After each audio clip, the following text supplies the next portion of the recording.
Hola otra vez, me llamo Byron Gonzalez aquí para Latin Alt Radio. Somos una estación pública aquí en el sur de California, apoyando a artistas latinos, latinas sobre todo el mundo. Y hoy nos vamos a visitar con Marion Raw, que se conecta desde la Ciudad de México. Hey, ¿cómo estás? Hey, yeah, Brian, how are you? I'm doing good. I'm so happy to be finally talking to you. Me da mucha felicidad porque me he estado encantando el Ghost in the Machine. Me encantó tu nuevo álbum. Ay, muchas gracias. Sí, estoy muy emocionada de ya estarlo presentando y pues poderles tocar unas canciones del disco.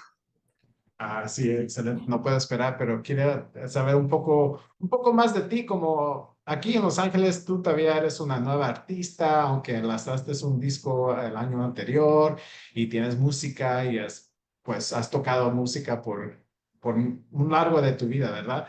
Sí, Pero estaba viendo en tu bio que tú has estado moviendo, inmigrando de lugar a lugar a lugar. sí. Wow, no me puedo imaginar una vida así. ¿Cómo te sientes ya que ha pasado todo eso en el comienzo de tu vida y ahora estás un artista lanzando música y recibiendo toda esta buena criticismo? Good criticism, Yeah, buena crítica. buena crítica, así. Ajá.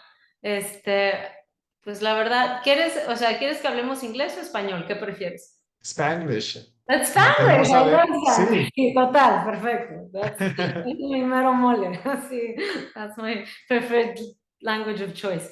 Yeah, I Este, love it. pues sí, I feel very blessed, obviously, because creo que hay una parte de estadística que se rompe de o sea, with such a chaotic upbringing, puede ser difícil a veces como to focus y llevar cosas a cabo y concretar and to be disciplined when you grow up in such a like freestyle, como silvestre. Siempre digo que yo crecí muy silvestre, es como un gato, feral cat, que si tratan de domesticar, olvídalo, it's just not gonna happen. Pero mi constante siempre fue la relación íntima que tenía con la música y it's just always been there for me. O sea, I was raised by music and I feel that como que mis papás son la música y las artes. Y tengo mis papás biológicos que amo y adoro and I'm grateful to them, pero la verdad es que my values, my concepts, my belief structures y todo por lo que son como my core values are things that were developed by the arts and culture. Y eso es lo que me mantuvo siempre muy enfocada. Y every Yeah. time that I would get a little wild and a little bit kind of like off my hinges, y sobre todo en la adolescencia, it was always that. O sea, siempre era la música that would bring me back and be like, hey, no. Like, if you do that, then you can't do that, and that you prefer. O sea, sí, rock Oh, and roll, pero wow. rock and roll, ¿sabes? Yeah, yeah. As much as your life was kind of not as grounded, music always grounded you is what I'm Exactly. hearing, and that's wonderful. I mean, I think that's why so many people gravitate towards music. Not everybody creates it, but they Yeah. definitely look towards it. Um, what was an album that really was that solid rock for you growing up? Like, what was an album that you listened to on repeat? Maybe it was one, maybe it was a couple. Oh my God, there were a few, but definitely, I mean, different stages. Because there were even films that I would watch like obsessively just because I couldn't get the soundtrack. So to hear the music from the song, I would just watch the film over and over again. So Cry Baby was a huge one when I was 8 when Cry Baby came out, and I was obsessed. And I never took to Grease. I never took to like any like I don't know, any of these kind of 50s musicals. I wasn't Poppy. really even that into musicals, o sea, other than Disney, obviously, and that kind of thing. Pero cuando vi Cry Baby, it was just like I felt like I had found my people. It was like, this is totally my cup of tea. Y después de eso, Sinead O'Connor, y después de Mm. eso, Mazzy Star, y después de eso, definitely Velvet Underground. And so as I started like discovering these pools of music and in different eras. And Cowboy Junkies was also a huge influence on me. Oh yeah, I heard about And that. those were definitely the pinnacles, but it's hard, no? Like it's like when. Like what did I listen to on repeat when? Yeah, that's true. That's true. But what was like an album that made you want to Más like, oh, I want to historia. make music. I want to Más make music. historia. This. Oh, okay. Yeah, Okay, there that you was, go. I mean, no, and Velvet Underground. When I heard Heroin and when I heard Sweet Jane, I was like, that this is what I want to do. But like this, Do I you- want do- to be in that band. nice. What was your first instrument? Was it the guitar? It was my voice. That was my first instrument. Okay. And then piano and then guitar. But piano was forced upon me. I actually wanted to play the guitar, and I just I mean I like the piano, but guitar just seemed like I attached it to freedom because it was something so like transportable and also like the bohème lifestyle of like someone that plays the guitar and sings. You know, piano is just Yeah. like it in itself it requires a home. And like I never Yeah. like we traveled so much, it's like I can't take the piano with me, and I hate like keyboards. So it was always the guitar that was like an obsession for me. Yeah, Yeah. but I It's never much took more lessons. portable. Hmm? The guitar is much more portable. You can Yeah, take it from here and there. It's your companion. yeah, yeah, definitely.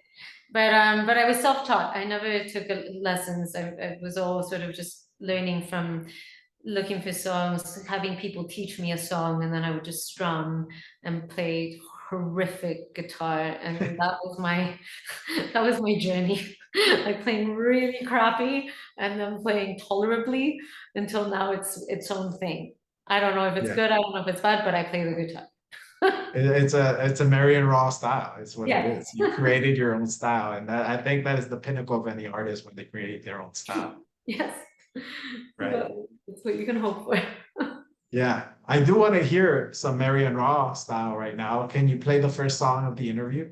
I would love to. I mean, I guess if I were to start with something, it would be I don't know whether to go in reverse with like the first single I released of this album, or but yeah, let's start with Unfuckable. All right, I love that All one. right. Take it away.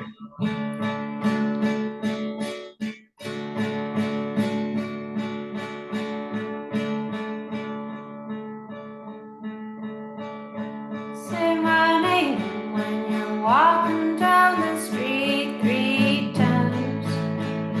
I swear that you'll weep. Say my name when you're walking down the street in the dark.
today.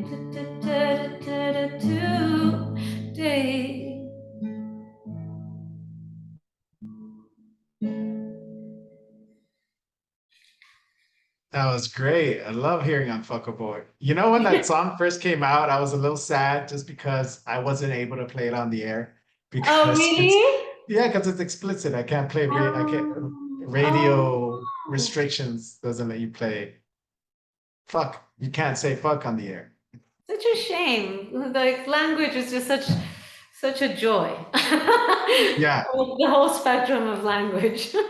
I know, but I still got to listen to it on my own time. I put on a playlist, so I was still able to show it some love. And then you Thank came out with Lloro, and then you came out with the album. So I was like, okay, I have more songs to choose from. thank you. I appreciate the support and the la plataforma, obvio. Gracias.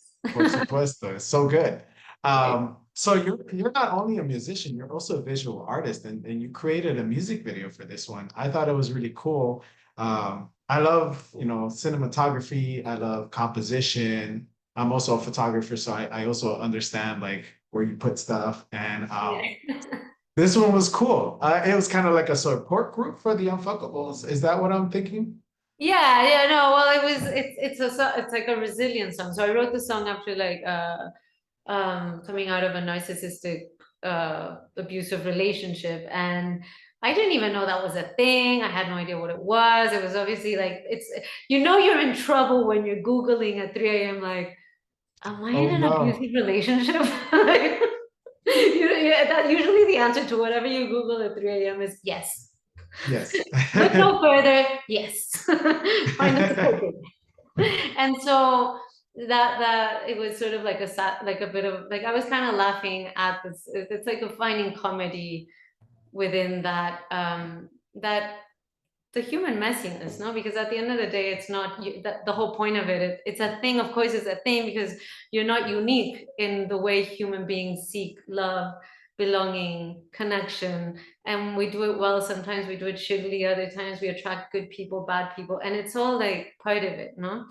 And it's very funny how we think that we are different to each other in that way, and we're not. It's just like we're so the same creature at the end of the day. So support groups I find fascinating because sometimes they can serve to stay the same.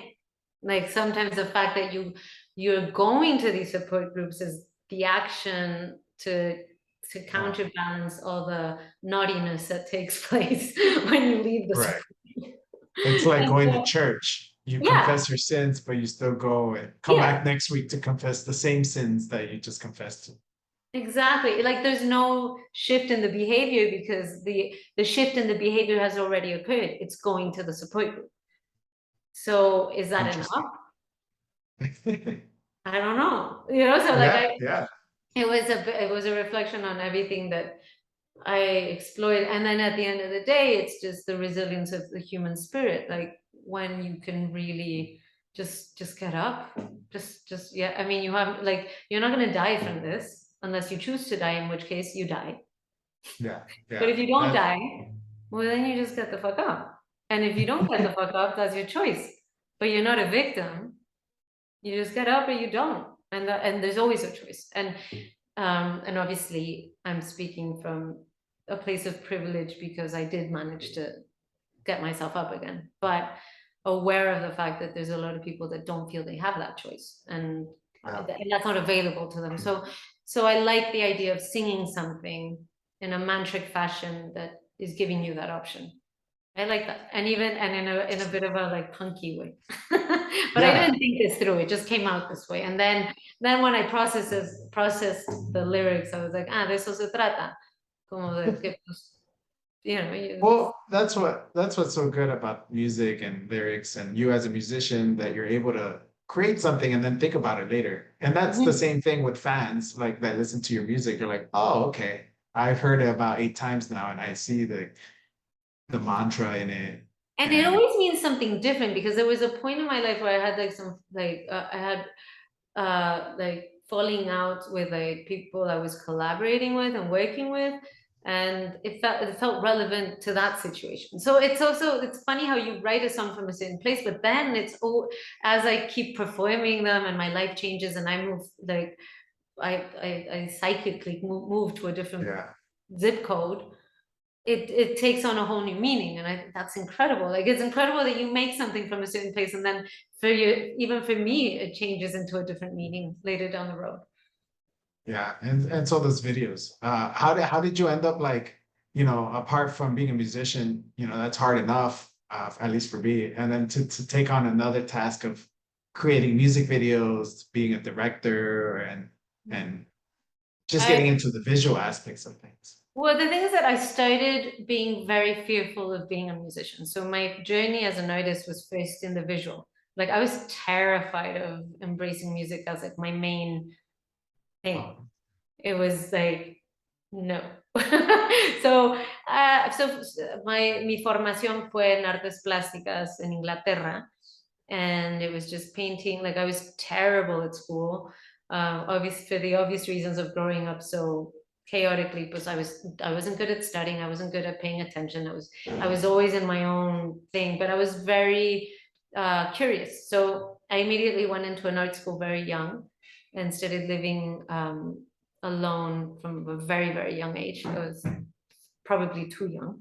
But so that's what I started doing. I started painting and drawing, and then moved into photography, and then used photography conceptually. Then I moved to Mexico as an adult, and I started exploring the whole, the scholarship realm, and I had a gallery, and then so I started doing that, and I was very much in the visual arts world. And then, but I was incredibly depressed, and I was having panic attacks all the time, obviously because of lifelong trauma, but also because I feel that I wasn't living my true calling, which was music. And the moment that I started playing music, I stopped having panic attacks, and I stopped being depressed.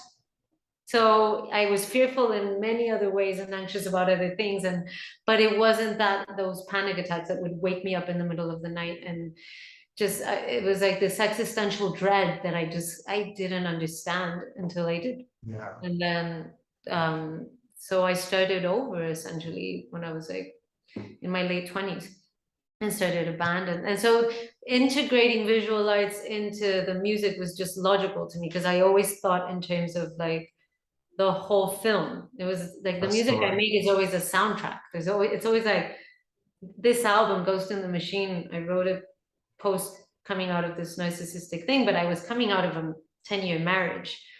And so it's like it's the portrait and the film of this shit show that was divorce.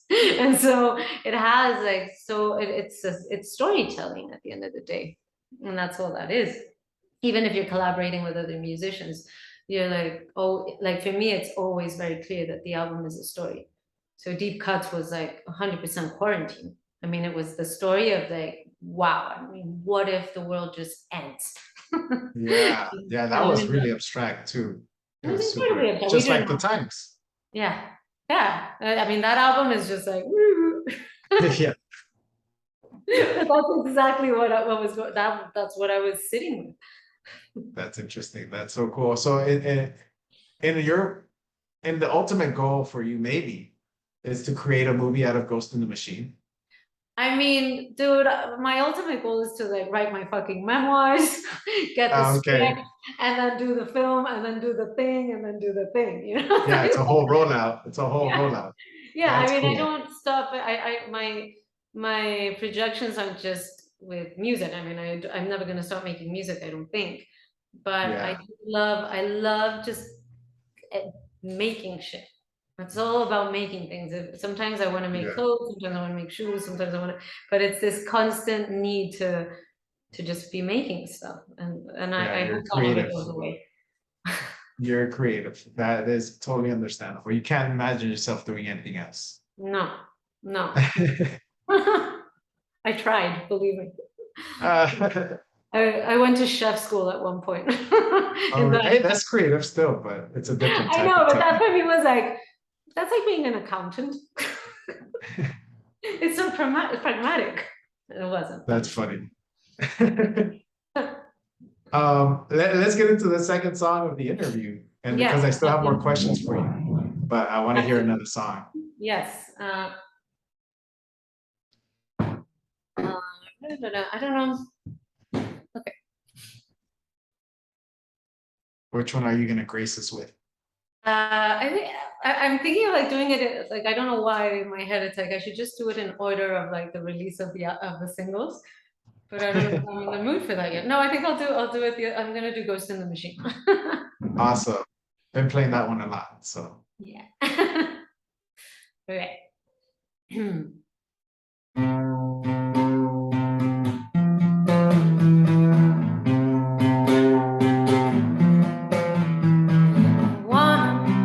I wanna love you till the end of another broken little dream of a love. I'm gonna fight you till the end of another broken little dream of a life I'll never live, even though the end is near. I know I'll never be the person that you need, even though this heart won't bleed the moment that I leave.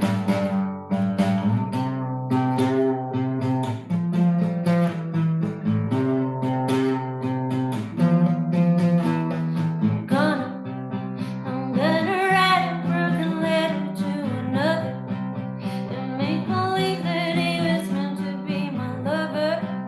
I'm gonna ride away before the night is over and be the ghost in the machine of a life I'll never live, even though the end is near.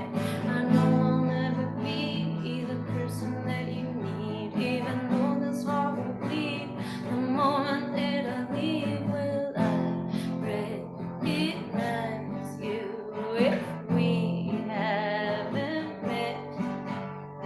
Now I sit alone and I try to forget.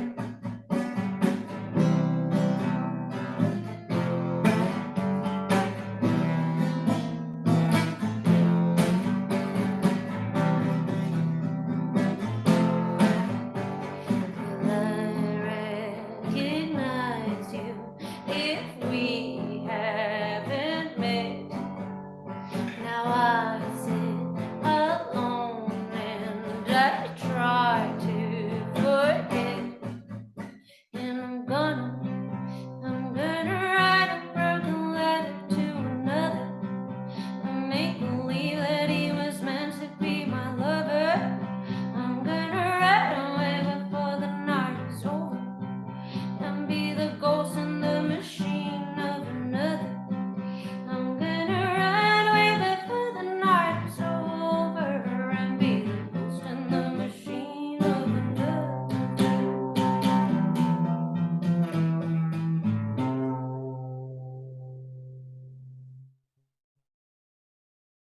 Yeah, I love that one. I'm always like just swinging along to it. It's so fun. Awesome. Yeah, I enjoyed playing that. I really did. That's so cool. Do you ever feel like you were born in the wrong era? Sometimes I sometimes hear your music, you're like, you probably belong in the 70s or 80, early 80s or something. I mean, I used to think that, but then it would have been very ordinary to. I mean, it was part of the trend at the time. So I think that if I had been born back then, I probably would have been into like Edith Piaf and like I don't know, like Lydia, I Oh don't know, yeah. maybe like Fado and some kind of like Portuguese where like 1920s kind of thing. Because I don't think it's about the times. I think it's more about nostalgia. And so it's Mm. I wouldn't have been of those times at the time. Do you know what I mean? Yeah, yeah, you would have still been like a I different would have era. still been going back. I would have been like, I don't know, like Marie Antoinette and just like let them invade. Fuck it. I get it. Yeah, yeah, you'll just never fit in because you're always trying to be different. Well, no, I mean, no, I mean, on the contrary, I always wanted to fit in. I was always trying to Oh, fit in until it was just evident that that wasn't going to happen. So may as well enjoy playing dress up and and just being expressive. I just like it. I don't think we live in times where it's exclusively of the 70s because even in the 90s we were wearing bell bottoms. So now it's like this yeah. weird remix of things, and I think music's doing the same thing. It's just it's the remix of the remix of the. Have you seen this documentary? I forget who it's by. It's called Remix, and he Oh analyzes no. how everything is just like it's all in the ether, and everything is just an influence of an influence of an influence of an influence, and it becomes this infinite like mashup, and that's what Yeah, we're doing. We're just like a mashup of everything that came before us. it's true. I mean, you listen to music all your life, you're bound to incorporate that into your own work eventually. Yeah. But yeah, Yeah. definitely growing up, I adored the Crystals and the 50s and all of Elvis, and my friends were listening to grunge, and they were listening to or even, I don't know, they were like, as children, they were listening to Disney. I mean, in that regards, I never fit in. Like that was always like Yeah. it's something very, it was my intimacy, like, because I couldn't share it with my friends because they didn't feel passionate about it. It didn't generate in them what it generated in me. And that I was very confused about as a little girl, but it was also very evident. Like they just didn't care. I was like, yeah, yeah, yeah, Yeah. awesome. And I was like, That's so funny. Yeah, they'll support you, but they're like, okay, that's it. yeah, it's just like whatever, you know, it's in Stand By Me, so what? I'm like, but Yeah. Ben Kingsley. That's funny. I want to talk a little bit on the art of the album art and also of the singles. Was it, I'm assuming you created those cover arts too. Well, all of them except the Ghost in the Machine cover. That Oh, one really? was that was a really cool collaboration with this insanely talented visual artist called Sofia Elias, and she has this brand called Blob, and her whole thing is like sensorial. So she's like her training is in architecture. Then she moved into like now and she's a visual artist, so like she draws incredibly, but she has this, so she makes these rings and the jewelry that's made out of like recycled plastic and like just it really it's self-descriptive because it's like melted plastic. So and it became a huge trend, and now like Dua Lipa uses her jewelry, and Oh, yeah, wow. yeah, and like Rosalia, all of them, they all use her That's stuff. cool. And she's just very brilliant, and she's one of my best friends. And I was just like, will you do the album cover? So I did all the fonts, and she did this incredible illustration. And she was like, yeah, you're like a tuxedoed mermaid. And I was like, I love that. It was just gorgeous. I just adore that cover. But other than that, the other ones, I mean, they're always collaborations because I always need someone to take the photo of me. Right. So with every photo, it's always like this lovely relationship with another that's like coming along for the ride. And that's really, I love that. Nice. And talking about ride, what was the like, what was the ride you were intending for an audience to take between your album from start to finish? Well, yeah, I guess it was definitely, I felt it like a road trip. I mean, it was, I think one big goal that I had when I started looking at making my own music and not being in a band was that I really wanted to create an album that I would listen to.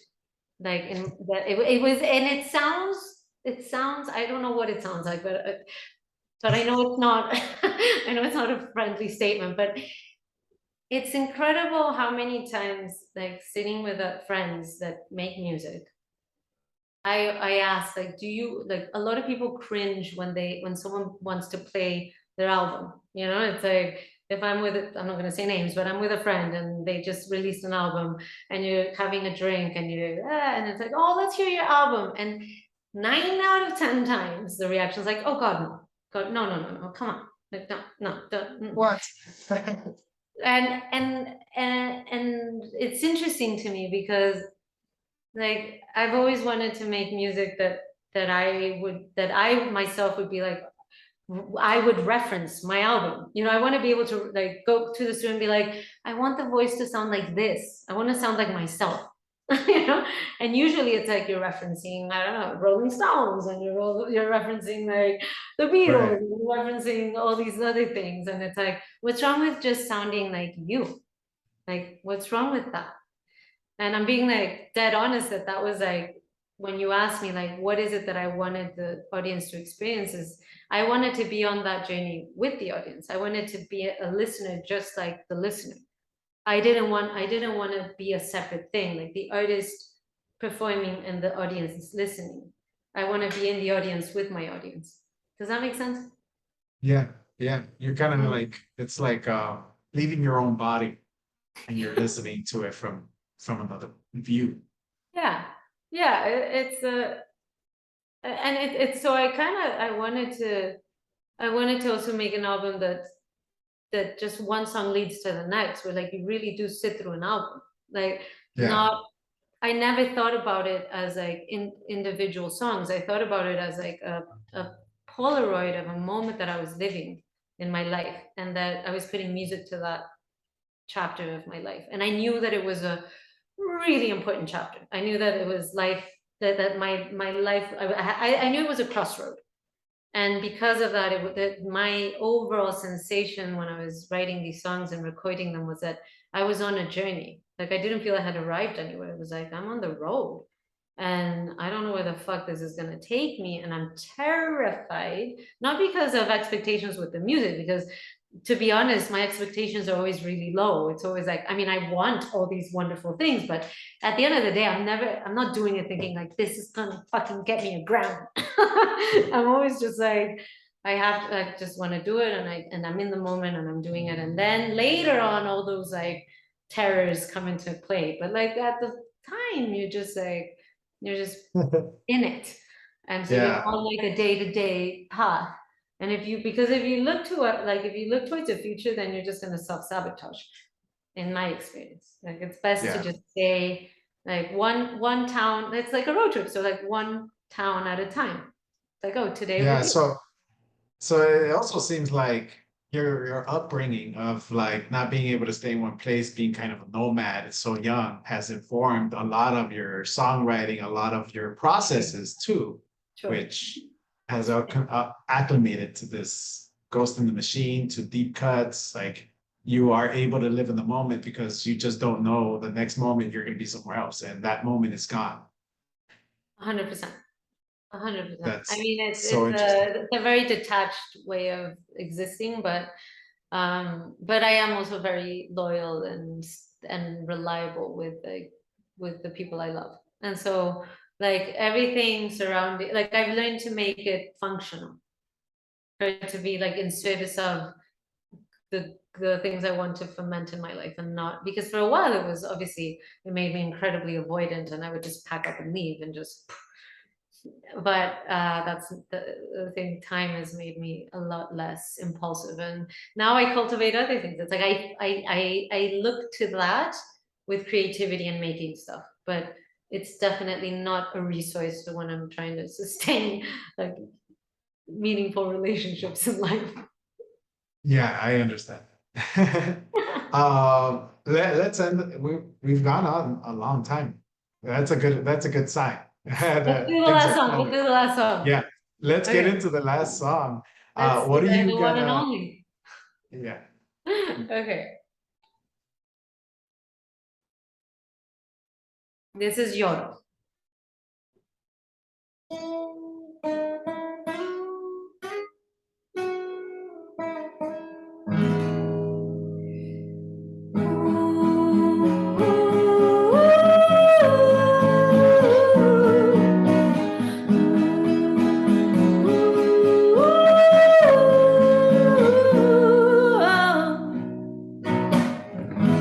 Caminamos en las nubes con pastillas y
y perfumes,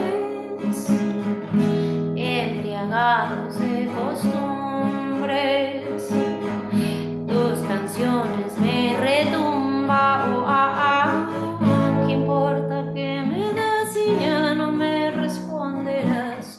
¿Qué importa que te ame si ya no te veré? Y lloro que lloro y lloro y lloro y lloro y lloro por ti. Lloro que lloro y lloro y lloro y lloro y lloro así. Lloro que lloro y lloro y lloro y lloro y lloro por ti. Lloro que lloro y lloro y lloro y lloro y lloro por ti. Y así.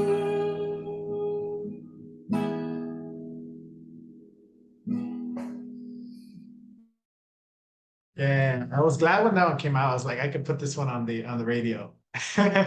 Totally user friendly. Yeah, it was fun too. It's a little sad, but you know, that's how it is. That's life. Well, thank you so much for your time. Yeah, Appreciate thank you playing you. these tunes for us, and appreciate you getting in deep into the album, into your life a little bit. It was very Yeah, interesting to know more about Marion Raw as thank an you, Byron. artist, as a person.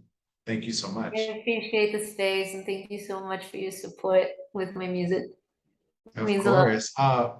I do want to know, what can we expect from Marion Raw for the rest of the year, or maybe next year? Do you have anything planned? Maybe more shows? If so, Yeah. where are you gonna be traveling to? Well, right now I have a couple of shows lined up in Mexico, starting next week.